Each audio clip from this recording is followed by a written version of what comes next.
Si crees que el Señor está aquí, da un aplauso más fuerte a Él.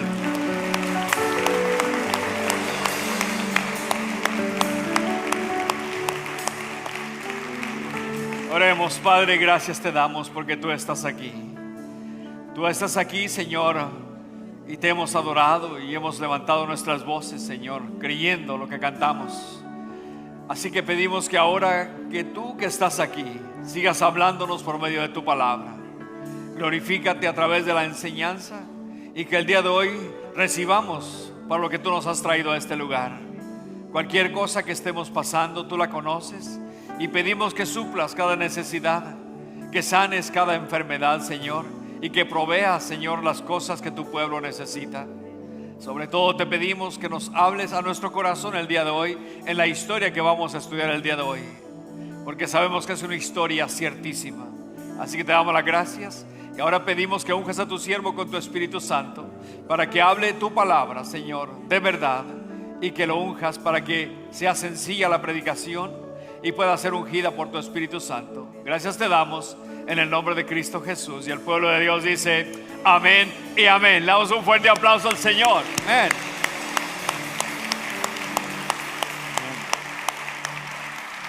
Bien, los jóvenes de grado 6 al grado 10, todos los jóvenes pueden salir.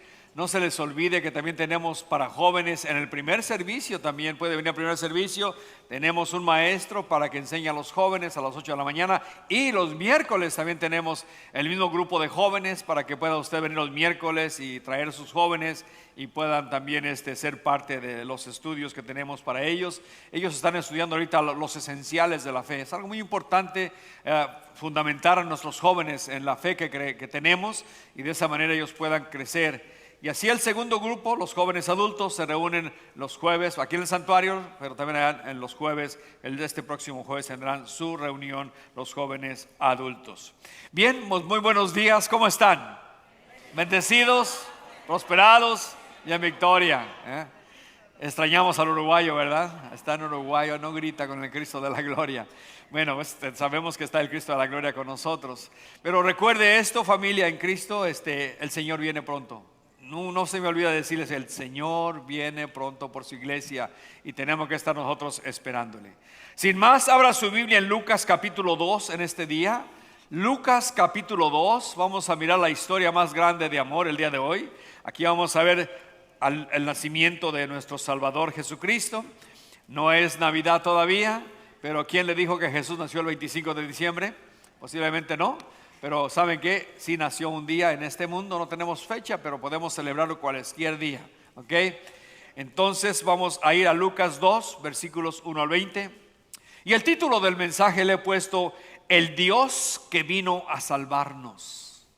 El Dios que vino a salvarnos. No vino de vacaciones, no vino solamente a pasar buen tiempo. Él venía con un propósito, salvarnos, salvar al pecador. Y el tema del Evangelio de Lucas es el Hijo del Hombre. Ocurrió así, en una noche como cualquier otra noche, en una aldea desconocida de Israel y desapercibido de toda la humanidad, nació un niño o un bebé. Pero aunque su nacimiento fue como el de todos los demás, este niño no se parecía a ningún otro, ni que hubiera nacido antes que él, ni después de él. ¿Por qué? Porque este niño que nació en Belén ese día es el Hijo de Dios, el Dios que vino a salvarnos, nuestro Señor Jesucristo, la deidad en carne humana. El apóstol Pablo dijo en Gálatas 4:4, pero cuando vino el cumplimiento del tiempo. O sea que había un cumplimiento del tiempo, y dice que en ese cumplimiento del tiempo Dios envió a su Hijo, nacido de mujer, dice. Es interesante esto. Y nació bajo la ley. ¿Para qué? Para que redimiese a los que estaban bajo la ley, a fin de que recibiésemos la adopción de hijos. Y cuando leemos el libro de Gálatas más adelante, dice que como hijos podemos llamarle a Dios Abba, Padre. O sea, papito. Derek, o algo íntimo podemos tener ahora con Dios en nuestra relación. O sea que de esto hablaremos aquí en Lucas capítulo 2. Cuando Juan escribió su evangelio, si usted lo ha leído, el evangelio de Juan, él no comienza hablando del nacimiento de Jesús. Él se va hasta el principio y comienza diciendo que en el principio era el verbo, y el verbo era con Dios, pero el verbo era Dios. Y lo menciona como el creador de todas las cosas. Dice, pues todas las cosas por Él fueron creadas, y sin Él nada de lo que ha sido hecho fue hecho. O sea que miramos todo esto. Y más adelante Juan nos dice en el versículo 14 del capítulo 1, y aquel verbo fue hecho carne y habitó entre nosotros. O sea que Lucas, ahora aquí en este capítulo 2, en un relato muy sencillo, nos dirá cómo llegó el verbo a ser carne. Nos narrará el nacimiento del Hijo de Dios, el cual nació de una mujer y que vino con propósitos bien definidos para salvar a los pecadores. Ahora, esto que nació de una mujer ya lo miramos nosotros hace un par de semanas. Cuando estaba María en Nazaret, vino el ángel Gabriel hacia ella. ¿Y qué fue lo que le dijo? Favorecida, has hallado gracia delante de Dios. Y le anunció que iba a tener un hijo. Y María, sorprendida, le dijo, pero ¿cómo si no conozco varón? Le dijo, no te preocupes, el Espíritu Santo te hará sombra sobre ti, porque el santo ser que nacerá será llamado Hijo del Altísimo. Y concebirás en tu vientre, dice, y darás a luz un hijo.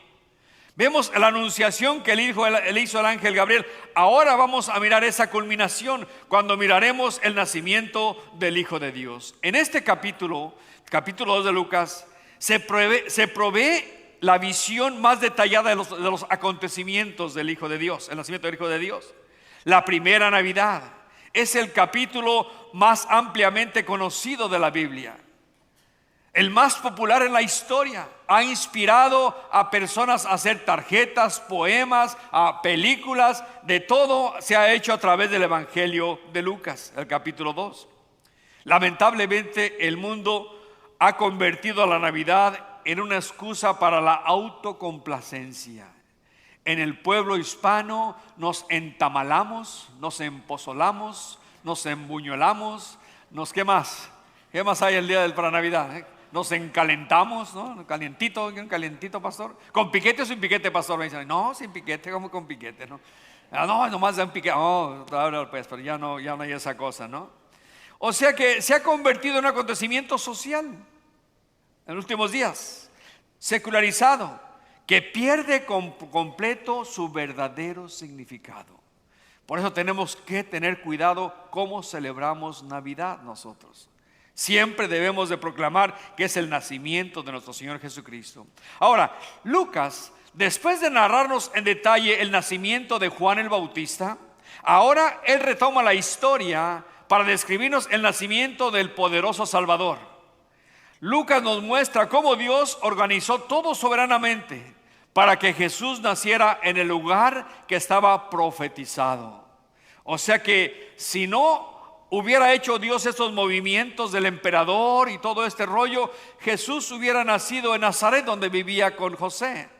Sin embargo, Él organizó todo para que se cumpliera la profecía de Miqueas 5:2, cuando Él dijo así: pero tú, Belén Éfrata, pequeña para estar entre las familias de la tierra, de ti saldrá el que será el Señor, dice la Escritura, en Israel. Y sus salidas son desde el principio, desde los días de la eternidad. Ahora, vamos a mirar entonces esta historia en 3 puntos muy importantes. Número 1, vamos a ver el escenario mundial. Vamos a ver, segundo, el escenario nacional. Y después el escenario personal. Tales escenarios son aptos para que el Salvador naciera en el lugar exacto donde estaba profetizado. O sea que esta es la historia del nacimiento del Mesías. Bien podríamos llamarle la historia más grande de amor. Podríamos llamarle a esta historia. ¿Por qué? Porque es la historia donde se demuestra claramente el amor de Dios hacia la humanidad. Dios había dicho en Jeremías 31:3: con amor eterno te he amado, le dijo al pueblo de Israel. Por tanto te prolongué mis misericordias. O sea que el amor eterno no es el que cantó Juan Gabriel. Es el que dice la profecía de Jeremías 31:3. Dios nos ama con amor eterno, y la prueba más grande de su amor es cuando envió su Hijo a este mundo para que muriese por nosotros. Romanos 5:8 dice claramente: mas Dios muestra su amor para con nosotros en que, siendo pecadores, Cristo murió por nosotros en la cruz. Leamos pues Lucas capítulo 2 y leamos hasta el versículo 7 para empezar nuestra historia el día de hoy. Póngase de pie y leamos Lucas 2, versículos 1 al 7. Ya lo tengo por aquí, ya está. Leamos juntos esta porción, solamente son 7 versículos que vamos a leer. Aconteció en aquellos días que se promulgó un edicto de parte de Augusto César, que todo el mundo fuese empadronado. Este primer censo se hizo siendo Cirenio gobernador de Siria, e iban todos para ser empadronados, cada uno a su ciudad. Y José subió de Galilea, de la ciudad de Nazaret, a Judea, a la ciudad de David, que se llama Belén, por cuanto era la casa y familia de David, para ser empadronado con María su mujer, desposada con él, la cual estaba encinta. Y aconteció que estando ellos allí, se cumplieron los días de su alumbramiento.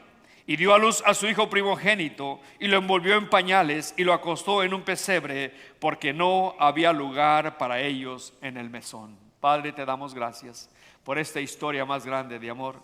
Te pedimos que la hagas fresca a nuestras mentes y a nuestros corazones, y que podamos sacar aplicaciones a nuestras vidas, Señor, para que podamos vivir de acuerdo a tu voluntad. Gracias te damos en el nombre de Jesús. Amén y amén. Tome asiento, por favor, en este día.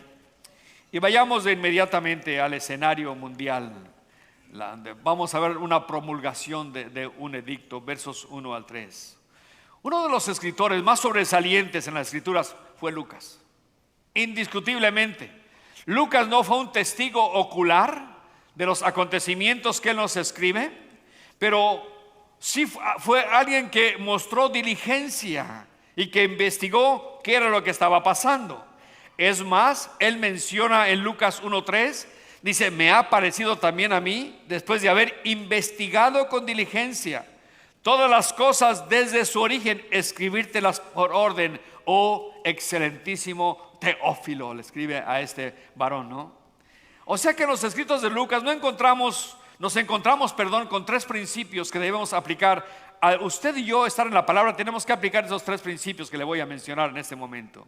Porque recuerde, 2 Timoteo 3:16 dice esto: toda la escritura es inspirada por Dios y útil. ¿Para qué? Para enseñarnos, corregirnos, instruirnos, a fin de que el hombre y la mujer de Dios seamos maduros, enteramente preparados para toda buena obra. Entonces, el primer principio que debemos aplicar al estudiar las escrituras es este: a Dios hay que darle lo mejor de nosotros. Familia, en ocasiones nos encontramos dándole las obras. Me refiero a veces al tiempo, me refiero a las finanzas, me refiero al estudio de las escrituras.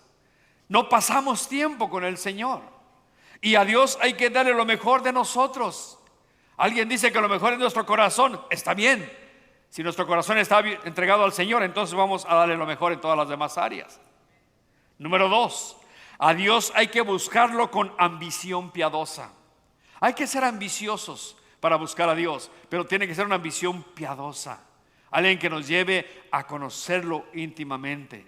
Por eso Pablo decía en Filipenses, a fin de que de ser hallado en Él. Él quería ser hallado en Él. Número 3, a Dios hay que servirlo con diligencia. Y es algo por lo que batallamos todas las iglesias, por siervos y siervas que estén dispuestas a dar su tiempo para el Señor. Porque cuando tú sirves al Señor en cualquier área, tú estás sirviendo a Dios. No estás sirviendo a la iglesia, no estás sirviendo mucho menos al pastor, estás sirviendo al Señor. Por eso yo les reto que apliquemos esas 3 cosas a nuestro estudio de la palabra del Señor. Darle lo mejor, buscarlo con ambición piadosa y servirlo con diligencia. Ser diligentes en servir al Señor. Esto fue lo que hizo Lucas. Por eso nos escribió este precioso evangelio. Ahora, en el verso 1 dice: aconteció en aquellos días. ¿Recuerda esa frase en el versículo 5 del capítulo 1? Cuando habla de que en esos días había un rey llamado Herodes. ¿Qué nos quiere recordar el evangelista? Nos quiere recordar que esos días eran días oscuros, días negros, días en donde el rey Herodes estaba sobre los judíos, oprimiéndolos, siendo un hombre paranoico, siendo cruel, dispuesto a matar a quien fuera con tal de conservar su posición de rey. Eran días terribles. Y no solamente eso, eran días donde el imperio romano, la cuarta bestia del sueño de Daniel, en Daniel 7, estaba sobre todo el mundo. Y Roma era una bestia horrible que aplastaba a sus enemigos.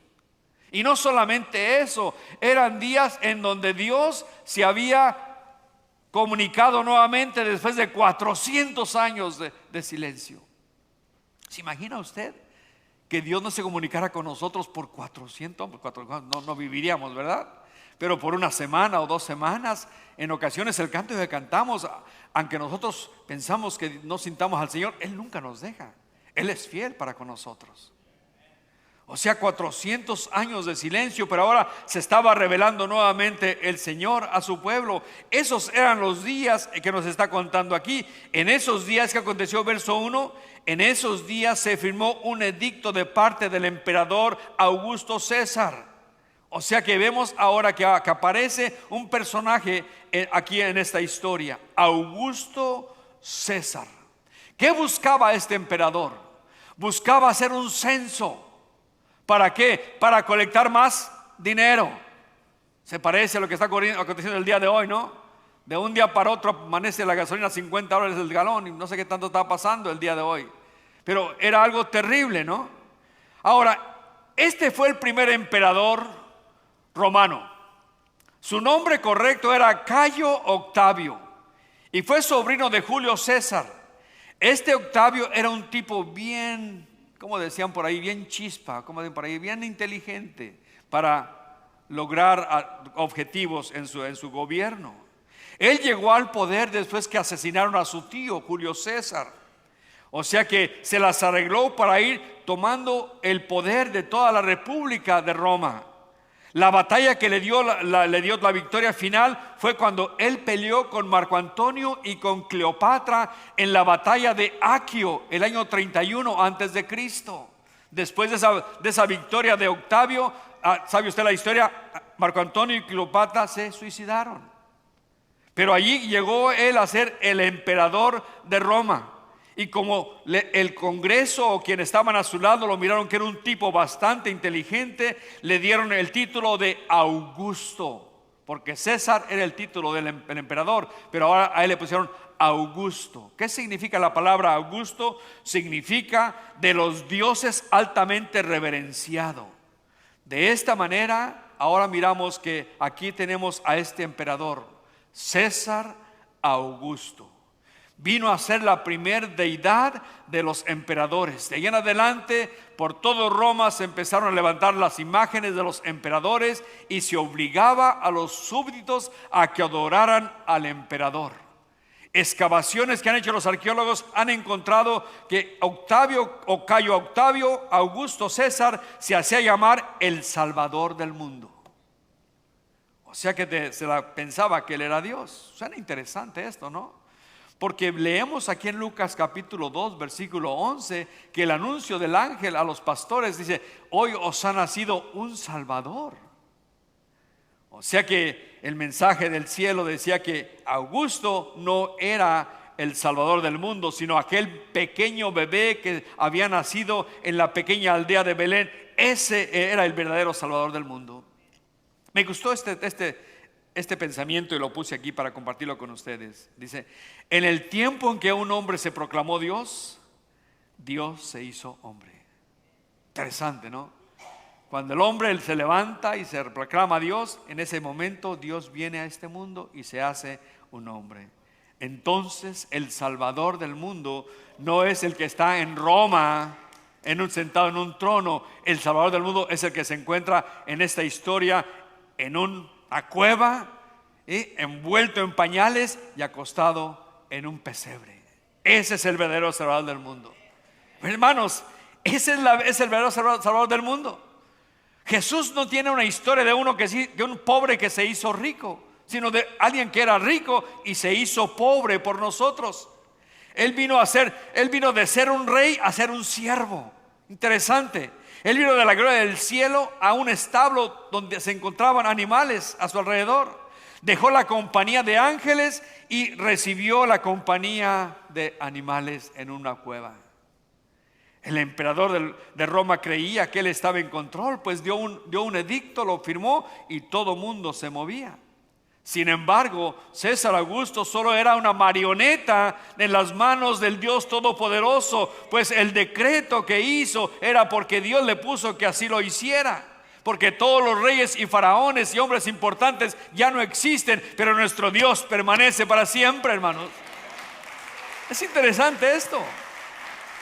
Proverbios 21:21, marques a veces ese versículo para usted. Proverbios 21:21. Dice: como los repartimientos de las aguas, así está el corazón del rey en la mano de Jehová. A todo lo que quiere lo inclina. Hermanos,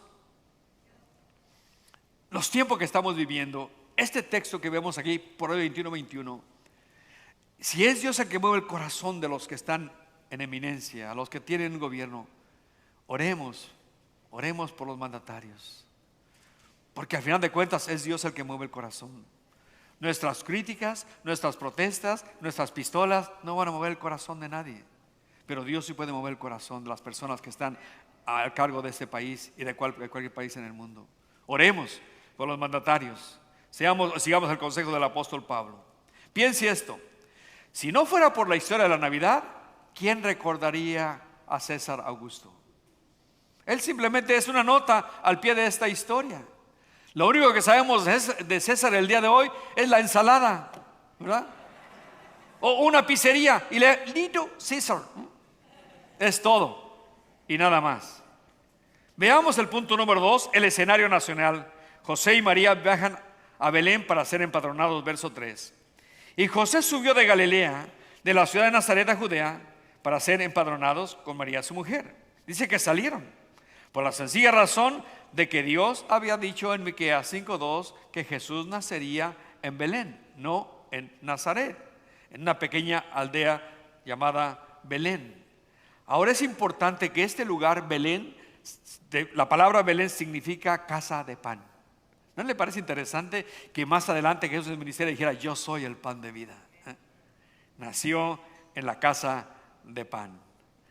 O sea que vemos entonces que este era el cumplimiento del tiempo. Jesús nacería en Belén. Cuando leemos en Mateo 2, 4 y 5 que los magos que llegaron del oriente a Jerusalén buscando al rey de los judíos, Herodes mandó traer a los sacerdotes y a los escribas y les preguntó ¿dónde había de nacer? Ellos dijeron: Miqueas 5:2 dice que en Belén ha de nacer ese rey. Así que Dios movió al hombre más poderoso del mundo, Augusto César, para que José y María se movieran de punto A, Nazaret, a punto B, Belén, para que naciera el Salvador del mundo. ¿Se imagina lo difícil que iba a ser para esta joven? ¿O qué difícil hubiera sido para esta joven decirle a José que estaba embarazada? Recuerda, era una joven de 12, de 13 años. ¿Qué le hubiera dicho usted a hermana que está aquí, joven? De repente usted sale con tremenda panza y tiene el novio y nunca han tenido relaciones sexuales, y María le dice: José, ¿sabes que estaba sola en la casa y vino Gabriel? Ah, caray, vino Gabriel, sí, dice. Y pues me dijo que iba a quedar encinta. ¿Y cuál Gabriel? José me atiende: el ángel. Ah, ya le dicen el ángel a Gabriel, ¿eh? ¿Sabe qué? Me llama la atención que María no tuvo que decir nada. Fue Dios el que le reveló a José.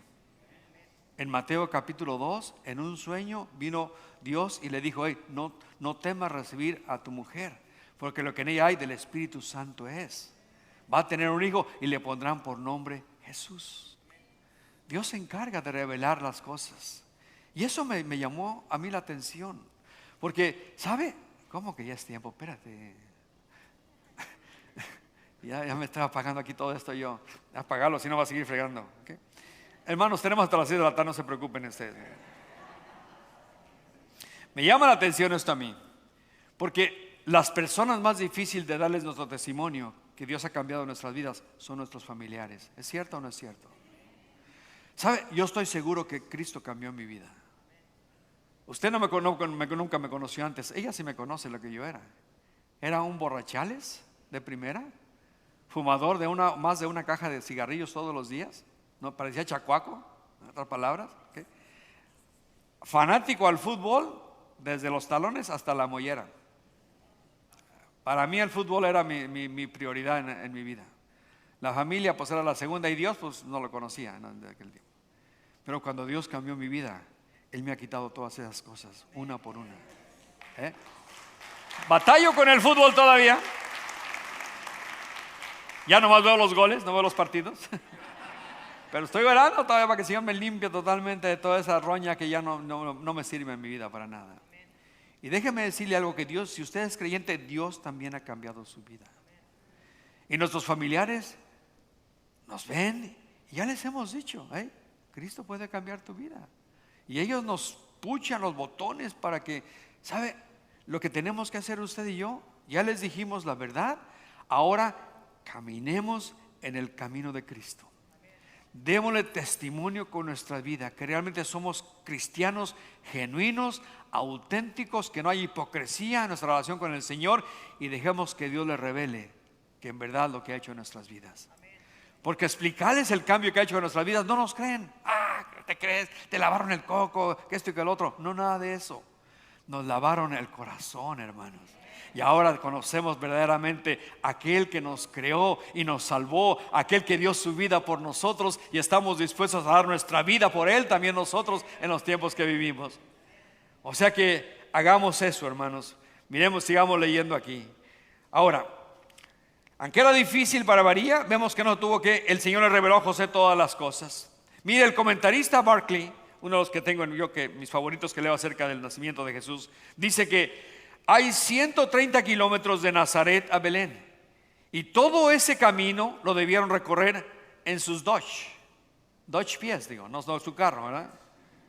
En camello, posiblemente María viajó en un burro, como tenemos la historia. Y sabemos que María iba montada sobre un burrito y José iba en sus 2 pies. Ahora quiero que vea conmigo, María estaba muy cerca de su alumbramiento. Este viaje no era nada placentero para ella en el tiempo que ella vivía. Es posible que ellos estaban conscientes de la profecía, no nos dice la escritura, posiblemente sí, posiblemente no, pero estaban obedeciendo el mandato del edicto de César. Ellos se movieron hacia Belén. Veamos el escenario personal en el versículo 6 y 7. Aconteció que estando allí, ¿qué pasó allí? Usted imagínese, se encuentran ya en el lugar correcto, al tiempo correcto. María estaba a punto de dar a luz, la luz al poderoso Salvador. ¿Sabe?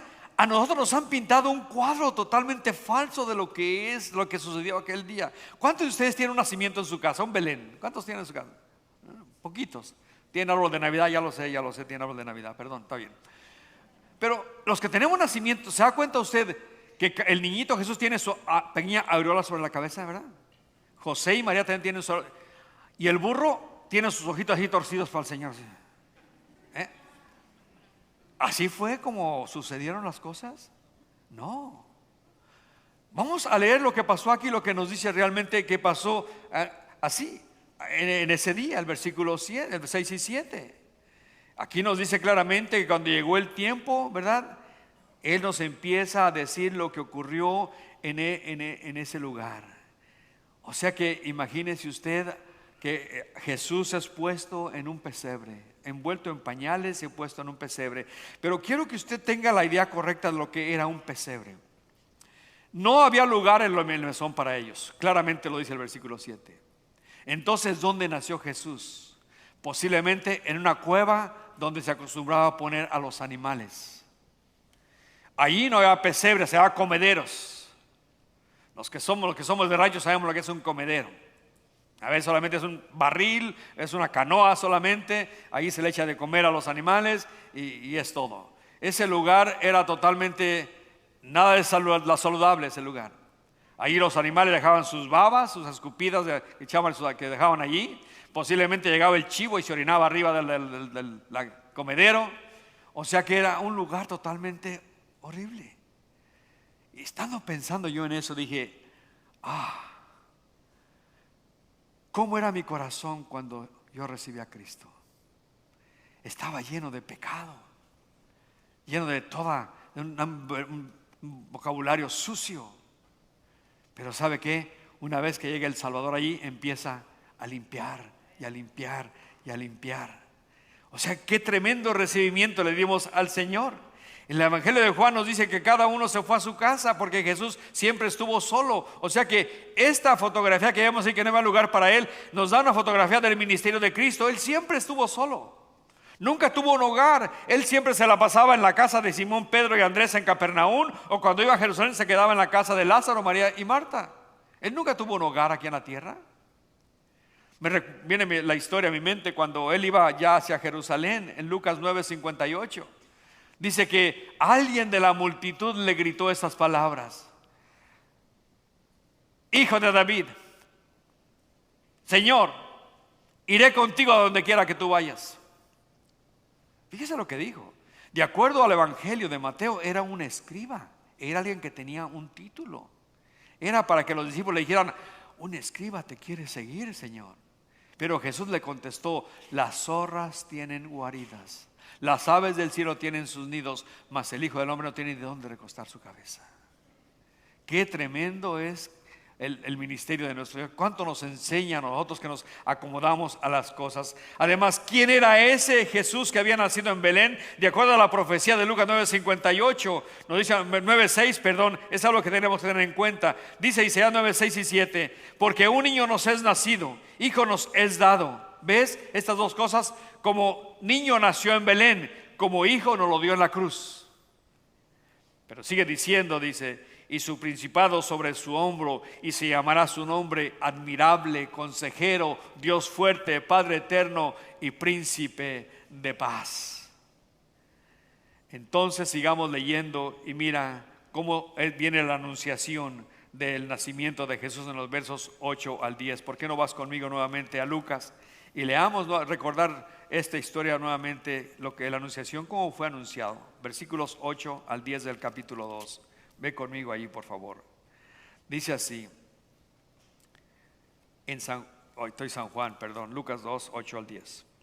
Había pastores en la misma región que velaban y guardaban las vigilias de la noche sobre su rebaño. Y aquí se les presentó un ángel del Señor, y la gloria del Señor los rodeó de su resplandor, y tuvieron gran temor. Pero el ángel les dijo: no temáis, porque aquí que os doy nuevas de gran gozo, que será para todo el pueblo, que os ha nacido hoy en la ciudad de David un Salvador, que es Cristo el Señor. Vemos aquí la buena noticia. Y es impresionante para mí a quienes les llegó el anuncio primeramente del Salvador. No fue al emperador de Roma, no fue tampoco al templo en Jerusalén, a los sacerdotes, no. Llegó a las personas más improbables, a los pastores, debido a que ellos estaban casi al final de la escala social. Eran analfabetos, no tenían estudio, no tenían ninguna formación. Cada vez que se les veía en la época posterior al Antiguo Testamento, se les consideraba personas deshonestas, poco confiables, hasta el punto que no se permitía que testificaran en ningún juicio. Y de verdad, hermanos, que el trabajo de un pastor es un trabajo de 24/7. Ellos no podían participar en las ceremonias, por eso no los querían los religiosos. Pero yo traje a mi mente cómo es el trabajo realmente de un pastor de una congregación. Porque sabe que eso me llega a mí. ¿Cuál es mi trabajo? ¿Es mi trabajo andarme dando a conocer en diferentes lugares, plataformas para que el mundo me conozca? ¿O es mi trabajo cuidar de la congregación? Yo creo que es mi trabajo, es cuidar de la congregación. Cuando usted ve a un pastor, examine su vida, examine la mía. Si en verdad estoy haciendo yo el pastor que debo ser para esta congregación. Porque el pastor tiene que tener el cuidado de ver cómo está el rebaño, de orar por ellas, velar por ellas, alimentarlas, estar al cuidado de ellas, tocarles, como mencionaba hace poquito, si tienen piojos, si tienen baba, si tienen lo que sea, ¿no? Porque el día de hoy, hermanos, el pastorado se ha tornado en hombres muy importantísimos donde la gente solamente los ve, pero no se les puede acercar. Y vemos que estos hombres estaban bastante ocupados. Ahora, el trabajo de un pastor no está nada en contra de lo que es la voluntad de Dios. Es más, los dos grandes líderes de la nación de Israel fueron pastores. Moisés cuidaba las ovejas de su suegro Jetro en Éxodo capítulo 3, cuando tuvo la visión frente a la zarza. Cuando David fue ungido como rey de Israel, cuidaba las ovejas de su padre. Es más, el Dios de Israel se consideraba el pastor de la nación de Israel. En el Salmo 81, Salmo 23, muy famoso 1, Salmo 40, verso 11. Además, nuestro Salvador, el Señor Jesucristo, en San Juan 10, versículos 9 o 11 y 14, digo, yo soy el buen pastor que da su vida por sus ovejas. Así que Dios decide dar las buenas nuevas primeramente a pastores. Pastores que velaban y guardaban las vigilias de la noche sobre sus rebaños. Mientras estos pastores velaban, nos dice el versículo 9, que apareció un ángel del Señor. ¿Quién era? Probablemente Gabriel. Es el ángel del mesiánico. Probablemente él no nos dice. Y dice que cuando vieron esto, ellos tuvieron temor. Es obvio que esto pasaba cuando aparecía un ser celestial. Le pasó a Zacarías, le pasó a María y a muchos más en la Biblia. Pero el ángel, al ver que tenían temor, les dice: hey, no teman. No teman. Y no era hora de temer en realidad. ¿Por qué? Porque traía buenas noticias, dice aquí, de gran gozo, que será para todo el pueblo. Su mensaje no era de juicio, sino más bien era una buena noticia. Que Dios en su amor había cumplido la promesa de Génesis 3:15. Había aparecido en la tierra quien venía a pisarle la cabeza al diablo, a traer salvación y vida eterna a los pecadores. Hermanos, la buena noticia del Evangelio es que Dios en su amor por la humanidad envió un Salvador para redimir, es más, comprarnos del estado de esclavitud del pecado que estábamos y hacernos de la familia de Dios. Primera de Juan 4:18 dice que el perfecto amor echa fuera el temor. Y cuando Pedro habla de este gozo que tenían que tener los pastores, las nuevas de gran gozo, es un mensaje de gran gozo, porque es un gozo inefable y glorioso. Ahora, vamos a concluir el día de hoy porque el tiempo ya nos es con el versículo 10 solamente. ¿Para quiénes son las buenas nuevas? Aquí dice que para todo el pueblo. Primeramente para el pueblo de Israel, es obvio, y no tenemos que tener celo por eso. Jesús dijo en San Juan 4:22 que la salvación viene de los judíos. Pero me gusta a mí lo que dijo Simeón en Lucas 2:30 y 32, cuando tenía a Jesús en sus brazos, al pequeño Jesús en sus brazos. Dice: ahora, Señor, dijo Simeón, despide a tu siervo en paz, conforme a tu palabra, porque han visto a mis ojos tu salvación, la cual has preparado en presencia de todos los pueblos, luz para revelación a los gentiles y gloria de tu pueblo Israel.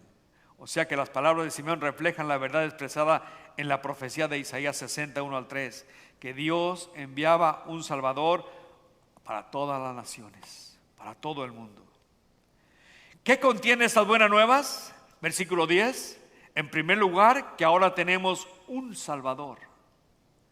Por fin la promesa que dijo Zacarías también, que nos enviará un poderoso Salvador. Aquí estaba. Mira, la descripción de un Salvador es adecuada, ya que la razón por la cual nació fue para salvar. Mateo 1:21 le dijo el Señor a José en el sueño: y dará a luz un hijo y llamará su nombre Jesús, porque él salvará a su pueblo de sus pecados. ¿Cuál es el problema de la humanidad? ¿Cambio de gobierno? ¿Finanzas?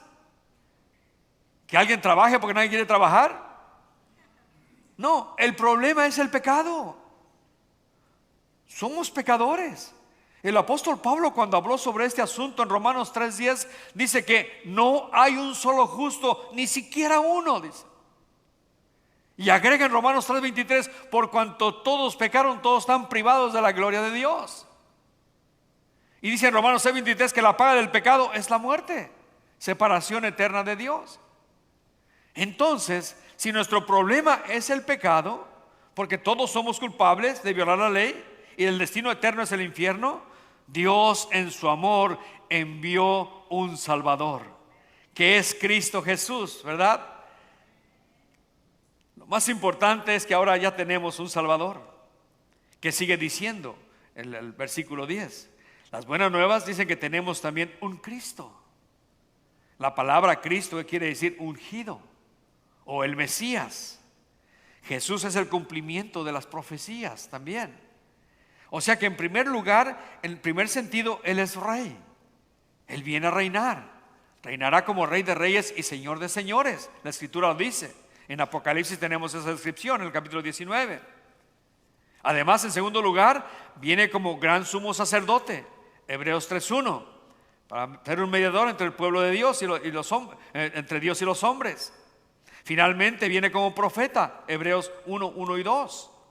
O sea que en todas las promesas de Dios en Cristo, dice el apóstol Pablo, es amén. Entonces, debemos estar agradecidos con Dios porque Él vino para salvarnos.